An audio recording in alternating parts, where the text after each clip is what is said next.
Hari ini mengirim kabar hanya membutuhkan beberapa detik. Cukup membuka aplikasi, mengetik beberapa kata, lalu menekan tombol kirim. Bahkan foto, video, dan panggilan suara bisa dilakukan hampir tanpa jeda. Kita sudah terbiasa melihat dua tanda centang sebagai tanda pesan telah sampai. Kalau belum dibalas, kita tinggal mengirim pesan lagi. Namun, hanya beberapa puluh tahun yang lalu, keadaan benar-benar berbeda. Saat itu, menyampaikan kabar kepada keluarga, sahabat, atau orang yang dicintai membutuhkan kesabaran. Tidak ada notifikasi, tidak ada nada dering, tidak ada pesan yang langsung muncul di layar. Yang ada hanyalah selembar kertas, sebuah pena, amplop, perangko, dan harapan agar surat itu benar-benar sampai ke tujuan. Bagi generasi yang tumbuh sebelum internet, surat bukan sekedar alat komunikasi. Surat adalah penghubung antar keluarga, antar sahabat, bahkan antar hati yang dipisahkan oleh jarak ratusan hingga ribuan kilometer.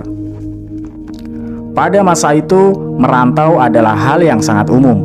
Ada yang pergi ke kota besar untuk bekerja, ada yang meninggalkan kampung demi melanjutkan pendidikan, ada pula yang menjadi anggota TNI, pegawai negeri, pelaut, atau bekerja di perkebunan yang letaknya sangat jauh dari rumah. Ketika seseorang pergi, komunikasi tidak semudah sekarang. Menelpon masih mahal dan tidak semua rumah memiliki sambungan telepon. Karena itulah surat menjadi cara paling masuk akal untuk saling berkabar. Hampir setiap rumah memiliki cerita tentang surat. Ada ibu yang menunggu kabar dari anaknya di kota. Ada seorang ayah yang setiap bulan mengirim surat kepada keluarganya dari tempat kerja. Ada pula sepasang kekasih yang hanya bisa saling menyapa lewat tulisan tangan.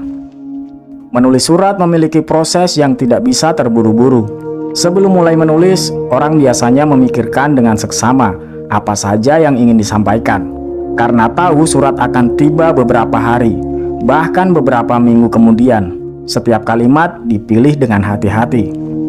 Banyak orang menggunakan kertas bergaris dari buku tulis.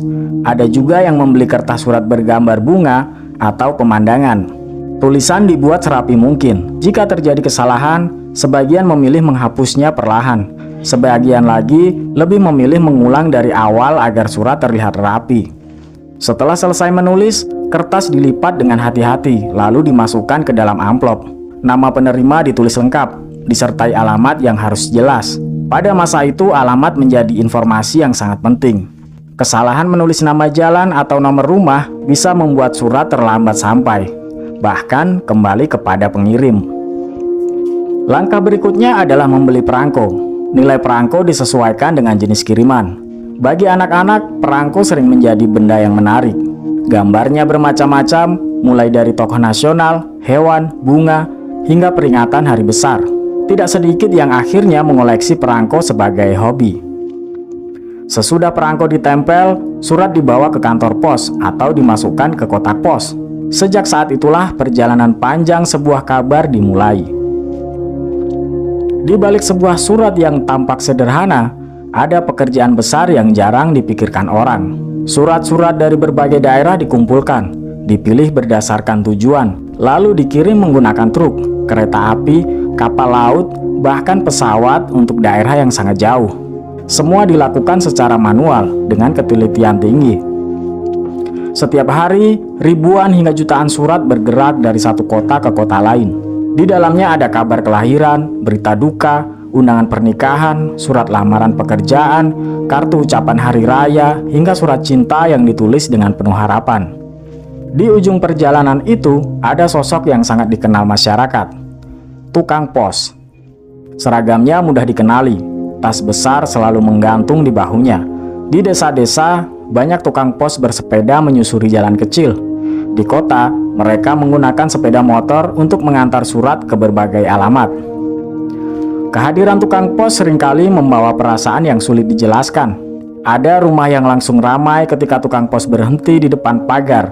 Semua berharap surat yang datang membawa kabar baik. Bagi keluarga yang anaknya sedang merantau, bunyi bel sepeda atau suara motor tukang pos sering membuat mereka segera keluar rumah. Mereka berharap ada amplop dengan tulisan tangan yang sudah sangat dikenali.